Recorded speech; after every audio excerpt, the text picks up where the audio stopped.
आज हम बात करेंगे भारत के रियासती इतिहास की एक बहुत ही अनोखी कहानी की। एक ऐसी जगह जहां सामंत मतलब जो लॉर्ड्स होते थे वो अपने ही राजा से ज्यादा ताकतवर हो गए थे। हाँ, ये कहानी है कच्छ की।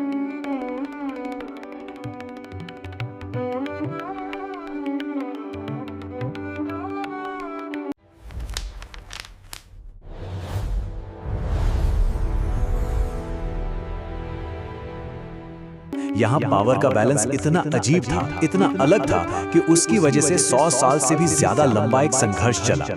सोचिए जरा, एक ऐसा किंगडम जहां किंग ही सुप्रीम नहीं है, ये सुनने में कितना अजीब लगता है ना? लेकिन कच्छ में यही सच्चाई थी। एक ऐसी रियासत जहां राजा का हुक्म उसके अपने ही आधे राज्य में नहीं चलता था। सवाल यह है कि आखिर ऐसा हुआ कैसे और कौन थे वो लोग जो अपने ही राजा को सीधी चुनौती दे रहे थे?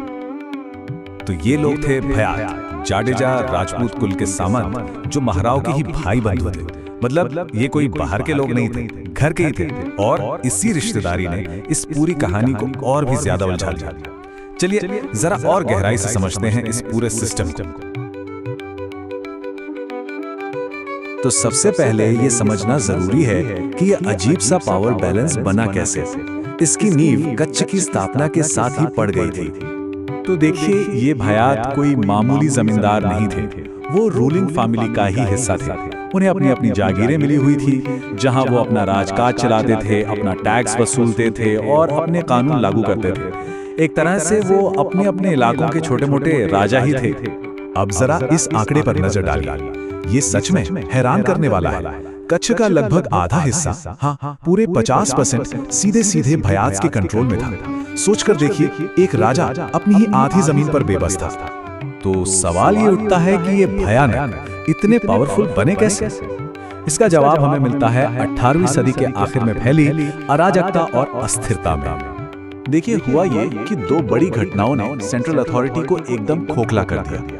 पहला, सिंध की तरफ से बार बार हमले हो रहे थे जिससे राज्य कमजोर हो गया। और फिर महाराव रायधनजी द्वितीय का शासनकाल आया, जिन्हें उनके बर्ताव की वजह से पागल तक कहा जाता था। उनके राज में तो केंद्रीय सरकार जैसी थी ही नहीं, एकदम ठप पड़ गई थी। और जाहिर है, जब केंद्र में कोई ताकतवर शासक न हो तो स्थानीय शक्तियां तो सिर उठाएंगे ही। भयात ने बिल्कुल यही किया। उन्होंने इस पावर वैक्यूम को भरा और अपनी अपनी जागीरों पर पूरी तरह से आजाद शासकों की तरह काम करने लगे।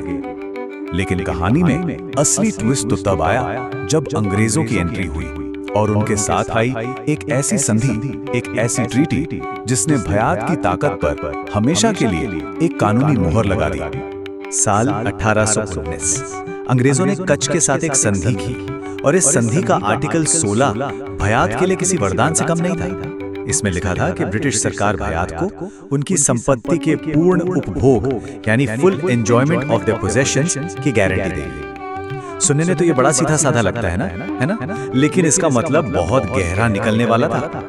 और यहीं पर सारा खेल था। महाराव का कहना था कि संपत्ति या पोजेशंस का मतलब सिर्फ जमीन है, लेकिन अंग्रेजों ने इसकी व्याख्या अपने हिसाब से की। उनके लिए संपत्ति का मतलब था जमीन प्लस उस पर शासन करने का, न्याय करने का और टैक्स वसूलने का पूरा अधिकार, मतलब पूरी सॉवरेनिटी। तो अब नतीजा क्या हुआ?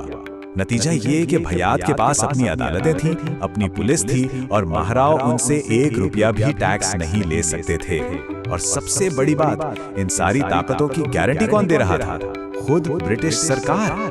तो अब वो सिर्फ महाराव के सामंत नहीं रहे, बल्कि सीधे ब्रिटिश क्राउन के प्रोटेक्टेड रूलर बन गए।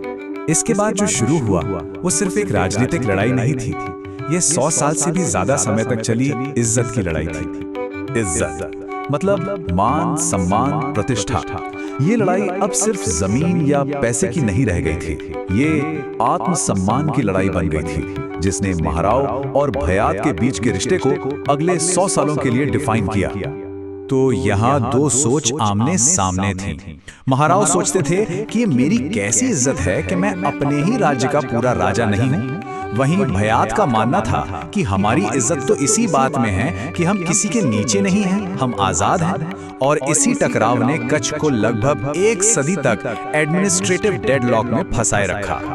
ये डेडलॉक तब तक चला जब तक 20वीं सदी में एक ऐसे महाराव नहीं आए जिन्होंने ठान लिया कि इस 128 साल पुरानी गुत्थी को अब हमेशा के लिए सुलझाना ही है। साल था 1942। भारत की आजादी की आहट अब साफ सुनाई दे रही थी। सबको पता था कि अंग्रेजों के जाने के बाद सारे नियम बदल जाएंगे।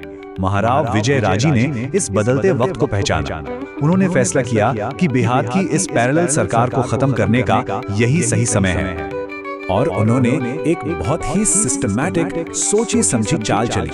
एक एक करके भयात की ताकत की जड़ों पर हमला किया। पहले उनके जुडिशियल पावर्स कम किए, फिर रोहा जैसे केस का इस्तेमाल करके उनकी न्याय व्यवस्था पर सवाल उठाए, फिर उनकी स्पेशल जाडेजा कोर्ट को ही बंद करवा दिया और आखिर में 1945 में पहली बार उन्हें राज्य के खजाने में पैसा देने पर मजबूर कर दिया। ये भयात की आजादी पर आखिरी और सबसे बड़ा हमला था। विजयराज जी अपने प्लान में कामयाब तो हुए, लेकिन कहानी का अंत उतना सीधा साधा नहीं था जितना उन्होंने सोचा होगा, बल्कि इसमें एक गहरी आयरनी, एक विडंबना छिपी थी। 128 साल, पूरे 128 साल के लंबे संघर्ष के बाद 14 अगस्त 1947 को जैसे ही अंग्रेजों का राज खत्म हुआ, भयात को मिली ब्रिटिश गारंटी भी खत्म हो गई। आखिरकार महाराव विजयराज जी पूरे कच्छ के असली स्वामी बन गए। लेकिन जरा देखिए कि ये जीत कितनी छोटी थी। जिस जीत के लिए 128 साल का संघर्ष चला, वो महाराव को सिर्फ कुछ महीनों के लिए मिली। फरवरी 1948 में उनकी मृत्यु हो गई और उसके सिर्फ 3 महीने बाद मई 1948 में कच्छ का भारत में विलय हो गया और इसके साथ ही जाडेजाओं का शासन हमेशा के लिए खत्म हो गया। और भयात, उनका क्या हुआ? खैर, आजाद भारत के नए भूमि सुधार कानूनों ने उनकी बची खुची जागीरों को भी पूरी तरह से खत्म कर दिया। जिस आजादी के लिए वो 1 सदी से ज्यादा लड़े थे, वो इतिहास की एक बड़ी लहर में बह गए। आखिर में इतिहास ने न महाराव को बख्शा, न भयात को। तो आखिर में कच्छ की ये कहानी सिर्फ एक रियासत की कहानी नहीं है। ये हमें सत्ता, कानून और सम्मान के उलझे हुए रिश्तों के बारे में सोचने पर मजबूर करती है और ये भी दिखाती है कि कैसे वक्त के बड़े बदलावों के सामने पुराने झगड़े और पुरानी लड़ाइयां अक्सर बेमानी हो जाती हैं।